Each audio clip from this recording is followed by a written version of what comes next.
ఈరోజు మన కిచెన్లో ఎండు కొబ్బరి బెల్లంతో కొబ్బరి లడ్డూలు ఎలా ప్రిపేర్ చేసుకోవాలో ఈ వీడియోలో మీకు చూపిస్తాను. ఇలా ప్రిపేర్ చేసిన ఈ లడ్డూలని పిల్లలకి రోజుకొకటి ఇచ్చినట్లయితే వాళ్ళ హెల్త్కి చాలా మంచి బెనిఫిట్స్ ఉంటాయి. ఈ లడ్డూలు చాలా సాఫ్ట్గా జ్యూసీగా ఉంటాయి కాబట్టి పిల్లలు కూడా చాలా ఇష్టంగా తింటారు. ముందుగా ఎండు కొబ్బరిని ఇలా చిన్న ముక్కలుగా కట్ చేసి తీసుకున్నాను. ఇక్కడ నేను ఎండు కొబ్బరిని తీసుకున్నాను కదా, కావాలంటే ఎండు కొబ్బరి ప్లేస్లో పచ్చి కొబ్బరినైనా తీసుకోవచ్చు. నెక్స్ట్ కొబ్బరి ముక్కలని ఇలా మిక్సీ జార్లో వేసాను. ఆ తర్వాత 4 నుంచి 5 వరకు యాలకులు వేసేయాలి. వీటిని వీడియోలో చూపిస్తున్న విధంగా ఇలా మెత్తటి పొడిలాగా ప్రిపేర్ చేసుకోవాలి. నెక్స్ట్ ఇప్పుడు ఈ కొబ్బరి పొడిని ఒక కప్పుతో కొలిచి తీసుకుంటున్నాను. ఏ కప్పుతో అయితే కొబ్బరి పొడి కొలుస్తామో అదే కప్పుతో బెల్లం తురుము కొలిచి తీసుకుంటే కొబ్బరి నీళ్ళు చక్కగా ప్రిపేర్ అవుతాయి. ఇక్కడ నేను 3 కప్పుల వరకు కొబ్బరి పొడిని తీసుకున్నాను. నెక్స్ట్ ఆ గిన్నెని పక్కన పెట్టేసి మరొక గిన్నెలోకి 1.5 కప్పు వరకు అదే కప్పుతో బెల్లం తురుముని తీసుకున్నాను. నెక్స్ట్ ఇప్పుడు 1/2 కప్పు వరకు నీళ్ళని పోసి ఈ గిన్నెని స్టవ్ మీద ఉంచి గ్యాస్ని లో ఫ్లేమ్లో పెట్టేసి ముందుగా బెల్లాన్ని కరిగించాలి.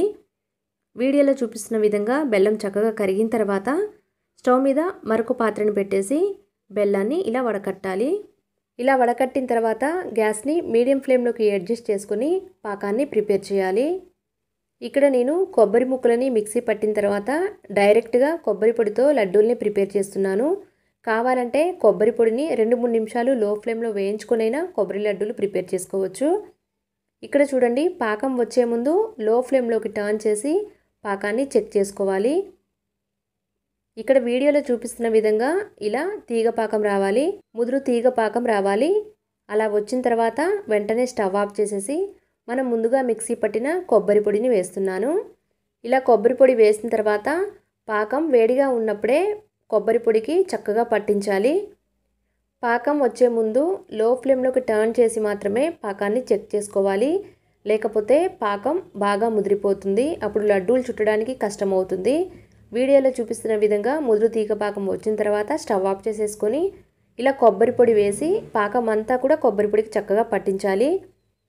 ఇక్కడ చూడండి, పాకంకి కొబ్బరి పొడికి చక్కగా సరిపోయింది. కొద్దిసేపు చల్లారనివ్వాలి. మరి పూర్తిగా చల్లారని అవసరం లేదు. మనం చేత్తో పట్టుకొని చూస్తే కొంచెం గోరువెచ్చగా ఉండాలి.